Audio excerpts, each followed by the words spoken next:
बागेश्वर धाम वाले धीरेन्द्र शास्त्री ने साईं बाबा के धर्म को लेकर एक बार फिर से विवाद छेड़ दिया है, जिसमें साईं बाबा को चांद मियां बताया गया।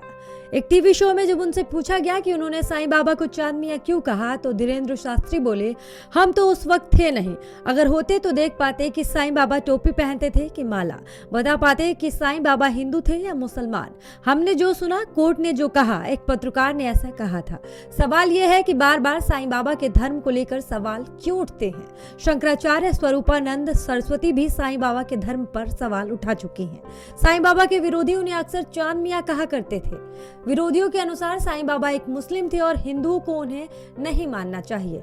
तो चलिए आज की हिस्ट्री में जानने की समझने की कोशिश करते हैं कि ये कहानी कहां से निकली, कहां से आई, क्यों उन्हें विरोधी मुसलमान बता रहे हैं और चांद मियां के नाम से उनका क्या कनेक्शन रहा है।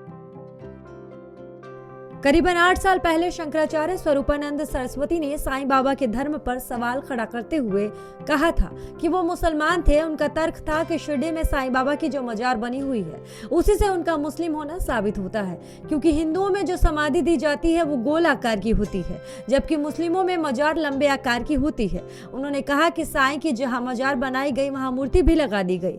कब्रिस्तान होने से वहाँ ना तो सच्चा हिंदू जाता है और मूर्ति लगाने के कारण मुसलमान भी नहीं जाता। ये तमाशा नहीं तो और क्या है। साईं बाबा का जन्म महाराष्ट्र के परभणी जिले के पाथरी गांव में हुआ। उनकी मां का नाम देवकी अम्मा और पिता का नाम गोविंद भाऊ बताया जाता है। कुछ लोग गोविंद भाऊ की जगह गंगा भाऊ भी कहते हैं और मां का नाम देवगिरी अम्मा कहा जाता है। देवगिरी के 5 बेटे थे, जिनके नाम क्रमशः रघुपत भूसारी, दादा भूसारी, हरिबाबू भूसारी, अंबादास भूसारी और बालवंत भूसारी थे। साईं बाबा गंगा बाऊ और देवकी के तीसरे नंबर के बेटे थे, यानी हरिबाबू भूसारी। साईं बाबा के पैतृक घर के पास एक मुस्लिम परिवार रहता था। उस परिवार के मुखिया का नाम चांद मियां था। उनकी पत्नी का नाम चांद बीबी। बताया जाता है कि उनकी कोई संतान नहीं थी। हरि बाबू यानी कि साईं बाबा उनके घर पर अपना काफी समय बिताया करते थे। चांद बीबी भी हरि बाबू को अपने बेटे की तरह मानती थी। उन्हें चांद मियां कहे जाने के तार यहीं से जुड़े हैं। अपने पूरे जीवन साईं बाबा ने परोपकार किए। बहुत सारे लोग उन्हें चमत्कारी भी मानते हैं। उनके जीवन में एक नाम आता है चांद पाशा पाटिल का, जो कि धूपखेड़ा के मुस्लिम जागीरदार थे। एक बार उनका घोड़ा कहीं गुम हो गया तो साईं बाबा ने एक आवाज लगाकर उसे बुला दिया।